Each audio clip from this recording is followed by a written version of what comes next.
Right, what's good, everyone? So, hope everyone's doing well during this strange sort of times that we're going through. I always say, people ask me when I talk to people about what's going on currently. I always remember back to 1999, and you remember that millennial year that we were going into, and it was meant to be pandemonium. It's supposed to go horribly wrong. 99 to 2000.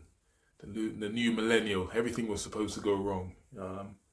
And midnight came and nothing happened. Well, 10 years later, 2020, it seems to be that year. Everything that we were expecting to happen back then seems to be happening this year. 2020 has been some year, nothing like any of us have ever experienced, that's for sure. And it's probably we're not even halfway through yet, or just about halfway through. So I think it can only get better. It can't get any worse, let's face it. But as for recent events taking place from going from COVID-19 to the George Floyd incident in America, that resulted in the protest worldwide, UK, US, you name it, Australia, New Zealand, Caribbean, Trinidad, everywhere people protested about this, right? Because people saw what happened. And not just black, it's white and black. But in fact, the majority of the protests I saw with my own eyes were majority white people in the crowd protesting what's going on.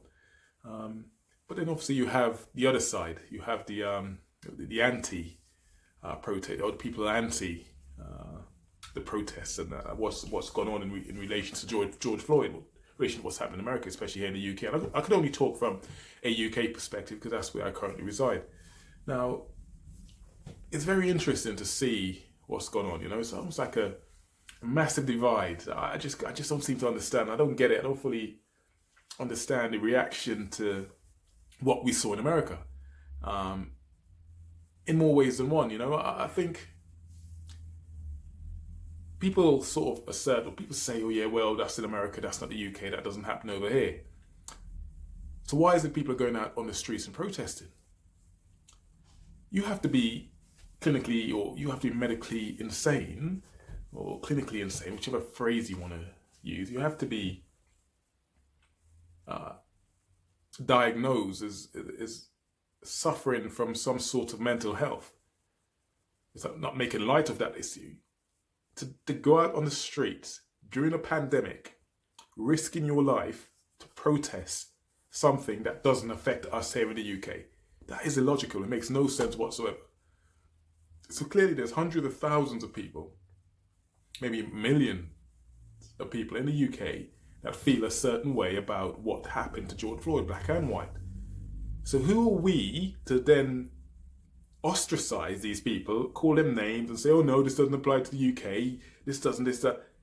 If I'm telling you I'm hurting, and then you're judging me, if someone wants to burgle your house, for example, someone broke into your house, stole all your stuff and left, and you came home from work and your house has been burgled, it's a traumatizing experience. And then I was to come along and say to you, oh mate, get over it, man, it's nothing, it's only a few things here and there. Who am I to tell you to adjust the way you feel? Who am I to tell you you shouldn't feel the way you feel, traumatized by this event? Right? I've got no, I'm not in a position to tell you how to feel, because excuse me, I haven't gone through what you went through. So I'm unqualified in many ways to tell you, oh yeah, listen, I know I haven't experienced it. I haven't felt it. I haven't been burgled. All of the valuable stuff in my house haven't been taken. Emotionally valuable stuff, that hasn't been taken. So I can't then, I can't then advise you or criticize you about the way you feel about the situation. So I liken it to a burglary, right? Like you think about that. Think about that example I gave, and sort of put that to the people that went out and protested about what they saw in America. Now, for me, this protest wasn't just about what happened in America. This has been a system of oppression. And people hear that word and they think, oh, you're oppressed now, do you feel oppressed? you have to understand what's gone on over the years. And if you do not understand what's gone on over the years, you are then not in a position to comment. No one wants to be. Listen, no one wants to be in this position. No one wants to feel like they're, an inferior citizen. No one wants to feel like they're the conquered living in the conqueror's land, right? And I feel, for the most part, lots of people that look like me that live here in the UK feel that way. They simply feel like they're the conquered living in the conqueror's land, or they're made to feel that way. And that dates back even to the Windrush generation. When little boys and girls, adults who came here from the Caribbean, who were invited to come here from the Caribbean, were then treated like absolute garbage. Were treated like garbage. They came here excited. They came here wanting to rebuild the country. They came here to work. People in the Caribbean were hard workers. They were grafters, man. They are grafters. I say what they are. They came here because England was the land of milk and honey. The street was paved with gold. They were promised things that subsequently they learned when they got here was so far from the truth. But by the time they got here, it's now too difficult to go back. Right? And on top of that, they're trying to provide for their family that they left back home. Parents who left their young kids. Young kids who left their parents to come here. And they came here with this goal to provide for their family back in the Caribbean. Right? See, people have to understand this history. And the thing is, this history isn't taught at school, right? So no one really knows the history. And Caribbean history of transatlantic slave trade, or the transatlantic slave trade, is British history. It all comes together. It's all, it should be, everyone has to be taught this history. And it's a massive part of our history that's not taught at school. For people to become aware of this history, and you can't blame people if they're unaware, they're ignorant to it. If I'm in a place of privilege, I'm not interested in going and finding out about the history of these people from the Caribbean, or, because it's not really, it kind of serves me no purpose to do that in many ways, right? Because, it doesn't, it's everything. A lot of the things I see today is based in ignorance. Really is based in ignorance. And I think if we don't know our history, and that's black and white, and a lot of us from a Caribbean background, from African background, a lot of us don't really know our history because it's been destroyed, it's been shredded. You only have to go and look up Operation Legacy. If you do anything, if you take anything from this video, look up Operation Legacy, and that was the British attempt to destroy history, literally burn history, right? So it's for us, we're not being taught real history at school. We're being pigeon-feed what history is and what it's about. And until we get into the mindset of thinking or of learning our real history that brings all of us into the fabric of this country and how this country became what it was and how we are now the multicultural society we are today, until we include everyone in that history, then there is always going to be that divide. There's always going to be that divide. And I'm afraid the young white kids growing up, and most definitely young black kids, know nothing about the history, know nothing about how black people, similar to black Americans, built this country on the back of the work that they did in the Caribbean colonies. That's important. That's important. Instead of going to school and learning that William Wilberforce set the slaves free, all by himself. He just set the slaves free. All of a sudden, yes, he played a part in doing that. No one's taken anything away from William Wilberforce. But it's been years and years of uprising in the Caribbean. Slaves being killed and murdered. They fought for their slavery, tooth and nail, year in, year out, until 1836, in the 1830s, between 1832 and 1836, when they were eventually given their freedom, or the end of transatlantic slavery as they knew it back then. the people that were compensated, as a result of the ending of the slavery wasn't the slaves, but the slave owners. Let me say that again. The people that were compensated, when they finally ended the transatlantic slave trade, wasn't the slaves, it was the slave owners. It was to the tune of £20 million back then, 20 billion by today's standard. That's not to include all the billions of pounds made on the back of slavery in the Caribbean. Billions of pounds literally invested into the UK directly from slaves in the Caribbean. So now you tell me how people like my ancestors did not play a pivotal role in the building the economy of this country as we know it.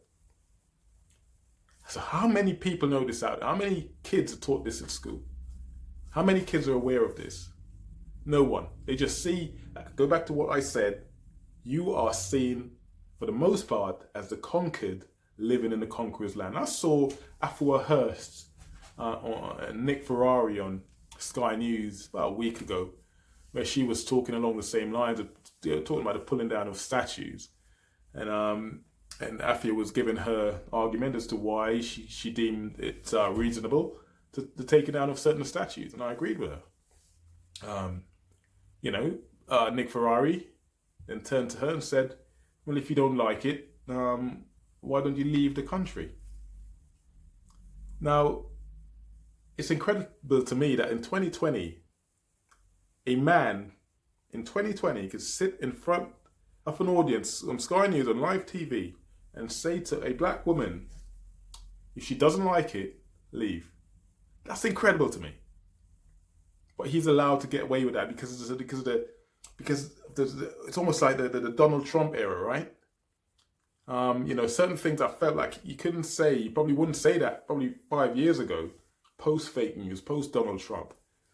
That you're allowed to say it now. It's almost like it's okay. People raise a few eyebrow hair and there's a few tweets about it. Well, that's so wrong. But the man's still got his job. He's still going to work there and there. He hasn't been sacked by LBC. He's told her to go back. If she doesn't like it, she can leave. And go where? This is her country. He would never have said that to a white woman, right? So why say to Afua Hurst? Why say to a black woman? It's a racist dog whistle of the highest order, right? But he feels empowered to say that. Now, let's look at it. Where would she go? I mean, she was born in this country, as far as I know. She was born in the UK. She was born in this country.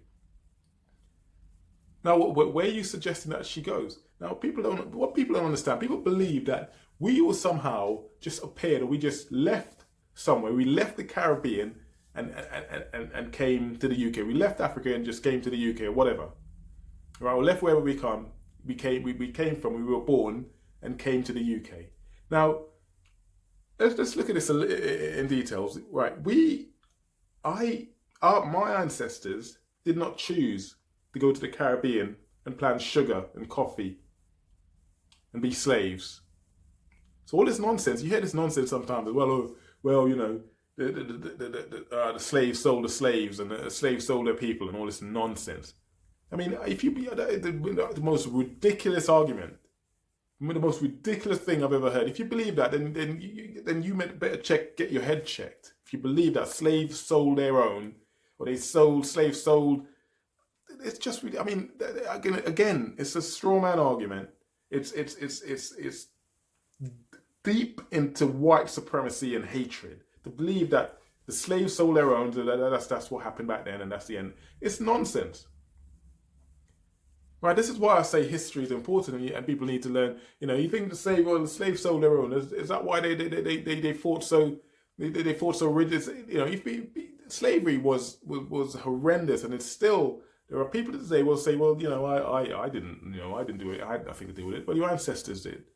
Your ancestors did, and to this day, you're still benefiting from it. People are simply asking for equality.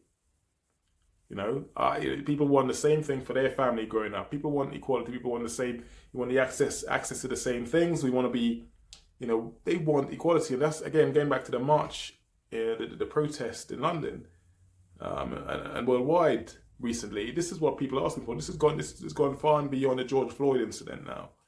The George Floyd incident, horrendous as it was a catapult, was the match that lit the fire to a lot of people who hadn't witnessed a Rodney King type protest all those years ago. Right, and people went out there and they protested and they did things that they shouldn't never have done. Violence doesn't really solve anything. Destroying your own community doesn't really solve anything. Yes, we know that. But I think people have gotten to the point where they're so fed up. They're so fed up with what's going on. People are telling you this is what's going on. We're hurting. We haven't got anything. COVID-19 is a great example of what people are talking about. The Grenfell fire was another example of what people talk about. A systemic sort of hatred towards people, minority people, people in black and brown skin. This is what people are saying to you. So who are you to argue with them and tell them that that's not the case?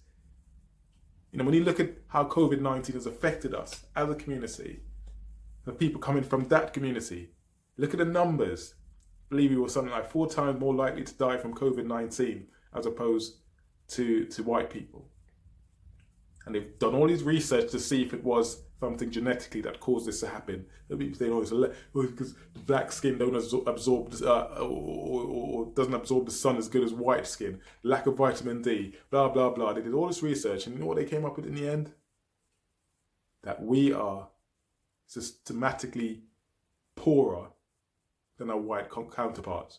We do all the essential work. We live in tower blocks. We're simply poorer. So by default, we suffer death at 3 to 4 times higher than you do. Now, if that isn't an example of systematic or systemic racism, then I don't know what is. We're probably, I think they say in America, it would take, the average black family, the average black household 100 years to catch up to the average white household in terms of wealth. I don't believe that's far off from the truth in the UK. I've touched and swayed and gone along, and I've touched on a few different topics and subjects. But what essentially what I'm trying to say, or what I was trying to get across in this video, is to get people to understand that, if I'm saying to you I'm hurting, if I'm saying to you my house is burning down, if I'm saying to you someone burgled my house and I feel this way, I'm not making something up in my head. I haven't gone mad. I haven't gone clinically insane. Believe me when I say this to you. I'm not saying this because it makes me feel better. I'm trying to get one up on you. Sometimes I feel like people are scared to give people like me a chance because they think that I would somehow get on a similar playing field, on a level playing field as them. And they don't want that. We have to live in an equal society. No one's asking. People talk about repatriation. Black people were never repatriated, right? People still talk about that today. I mean, how do you quantify that? You talk about probably trillions of pounds. If you were to compensate it for what was done to us, that's not even discussed. It's probably so ridiculous. But no one's even asking for that. No one's really pushing that. Yeah, there are a few people are, but I say no one. I stand corrected. There are people are, but for the most part, no one's asking for that. People are simply asking to be on a similar playing field for equality. That's all they're asking for. Equality. People are saying Black Lives Matters. Matters. That's all we're asking for. Matters. I mean, give us that. Matters. You're not saying, what else do you want us to say? People are saying Black Lives Matters.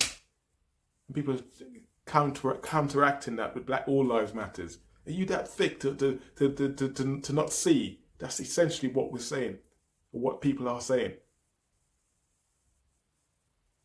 If your community has been affected and is seen disproportionately to other communities, then you've got a right to go out and say, listen, we're being affected disproportionately compared to you guys. So we want to tell you that our lives matters just as much as yours do. So our lives matters too. That's all it's saying. It's not saying anything else. Trust me, people are not mad. People are not going crazy. People are not losing it. This is something they've been going through for years and years and years, and they're just asking you to acknowledge what they're going through and give us the same opportunities. Give people the same opportunities. Or if that doesn't happen, you see what happens in central London where people go nuts and they do silly things. Is that what you want? Is that what people want to see? People want to see a race war of some type? So I certainly don't want to see that. See, I mean, that's the way it seems to be going. So what do people want? Should we just shut up and be the good slave? You know, when Anthony Joshua said what he said, he got annihilated. Even that idiot Tyson Fury came out saying, "If I said that, blah blah blah." You see, it shows a complete ignorance of the situation, a complete ignorance of what Anthony Joshua was trying to say. You know, I challenged someone on that on I believe on Twitter, one of those platforms, who said, "Oh, yeah, what you said is racist and blah blah blah." I said, "Okay, can you name me a single?" Anthony Joshua said, "Buy black or going to shop in black-owned stores or black-owned shops." And I said to this person, "Okay, name me 5 black-owned shops that you know that we could go and shop in right now." 5, because I could name about 100 straight off the top of my head, right? Name 5. In fact, name 1 or 2, other than a hairdressers or some sort of fast food joint which you probably can't even name. So I've challenged you to name. We haven't got anything on an economical level. We haven't got anything. So people are simply suggesting, what Anthony Joshua was simply suggesting is that we put us on a level playing field, man. He's not asked. He didn't say anything. Anthony Joshua was racist. You really believe Anthony Joshua was a racist? Are you that thick? Are you that stupid to believe that AJ, of all people, is a raving racist? No, you know what? People are pissed off because he didn't do the Frank Bruno thing. You know, Frank Bruno was the white people's black guy. Oh, do you know what I mean, Harry? Oh yeah, we all know Frank Bruno. Do you know why that was? Because Frank Bruno, back when he fought Oliver McCall before that fight, Frank Bruno was not a very liked character in the black community because people saw him as a sellout almost. The stuff he said about apartheid, South Africa, each man for himself was some of his quotes when asked about the struggles of black people in South Africa during the apartheid era, and that didn't go down well in the black community. So people saw him as the white people's black guy, and that sort of dates back to slavery and how the slaves saw black people from any part. If you were yes master, yes sir, yes no sir, yes master, you were good slaves. You were good slaves. The minute you stood up and spoke up for yourself, the minute you stood up and spoke up for yourself, you were hated. They hated Muhammad Ali. They hated him. He's only revered now in his death. They hated him when he refused to go to war. They despised him when he refused to go to Vietnam. You know, look at him. Who do you think he is? We've given him all this up. We've given him all these opportunities, and now he's revered. Essentially, Muhammad Ali was a black nationalist, but all he fought for, all he asked for, was for equality. He didn't want anything else. He wanted equal right for us as it is for everyone else. People are simply asking for equality. Black Lives Matters. That's what he's asking for. Our life matters too. I mean, if you can't give us matters, what the hell can you give us? Exist? Black lives exist. Shit, you're gonna give. How low on the scale do you want us to go? How low on the scale do they want us to go? Now I realise I've been ranting for the last 25 minutes. I could go on for another 25, but I'm not gonna keep going. I'm gonna conclude the video now and say to you guys, listen. Understand that people are hurting out there. Understand where people are coming from. Don't dismiss people's feeling because you think, whatever reason you're trying to be dismissive of it, you know full well. You can see what's going on. So if I'm telling you I'm hurting, don't tell me I'm not. Don't tell me, oh well, yeah, I can see I'm not. Yeah, I don't know what it's like to be black, but there's always you have to qualify, doesn't it? You always excuse it away. You always have to quantify what you say. Well, I don't know what it's like to be black, mate, but you know, I don't think you should be doing this. I don't think you should be doing that. You're not allowed to really tell me how I feel or how I should be feeling because you haven't gone through what I've gone through. I could tell you some amazing things of what I've gone through, right? But you would never understand this, and you say that you don't, but you know you want to excuse stuff away. It's BS.